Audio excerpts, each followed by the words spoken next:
Is it possible to make puff puff with only 3 ingredients? Welcome back to my channel. We are using exactly 3 main ingredients for this recipe: 240 grams of flour or 2 cups of flour, 40 grams of sugar or around 3 tablespoons of sugar, and 5.5 grams of yeast. I'm using instant heat, so I'm not proofing my yeast in warm water. I'm adding it directly to my 240 grams of flour or 2 cups of flour.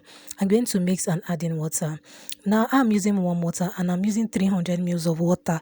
I try to be as detailed in this recipe so that you can get yours easily. This is the easiest puff puff recipe that you can make after mixing your dough, and you can see how it's looking, not so watery. That's why I added the quantity of the water to the recipe. It must be not so runny. I'm going to cover with my film. If you don't have this film, you can use any clean kitchen towel of your choice, but I love this film. It seals in the heat and makes it proof faster. Keep it in a warm environment or heat up your oven and leave it there for 45 minutes to 1 hour. This is after 45 minutes. Mine proved quite fast. That is why it is important you use a very active yeast. This yeast I'm using is very active, so it didn't stay up to an hour.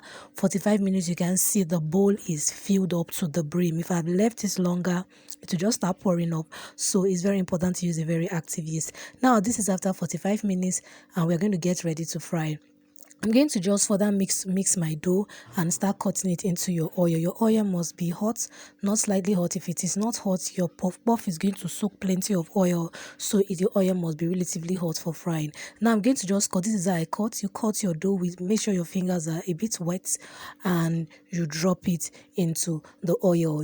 As you cut, you wet your fingers and keep cutting so that it will easily leave your finger and drop into the oil. Like the ones that my fingers were not very wet, you can see the size is looking a bit funny, but the other ones that I made sure my fingers were wet, the size came out perfectly round. The shape was perfectly round. So make sure your fingers are wet while cutting into your oil. Now you're going to fry and stir continuously on medium heat. Your heat must be consistent for puff puff. If not, it will not even be round. It will have holes. It will be looking funny. The heat must be consistent. You can see this beautiful puff puff is ready. It is fully brown on all sides, and I'm going to take it out of the oil. If this is the first time of you stopping by Debbie's Kitchen, you are so welcome. And if you've been here before, good to have you here once again. I'm making this yummy puff puff recipe together. If you haven't subscribed, do subscribe to Debbie's Kitchen for more yummy recipe coming your way. Thumbs up this video. Do like and share. You may be helping somebody who wants to start puff puff business and is looking for the quickest and cheapest way. This is the quickest and cheapest way to make puff puff. Just 3 major ingredients. Now you can see our puff puff. I want to cut you. It is so chewy.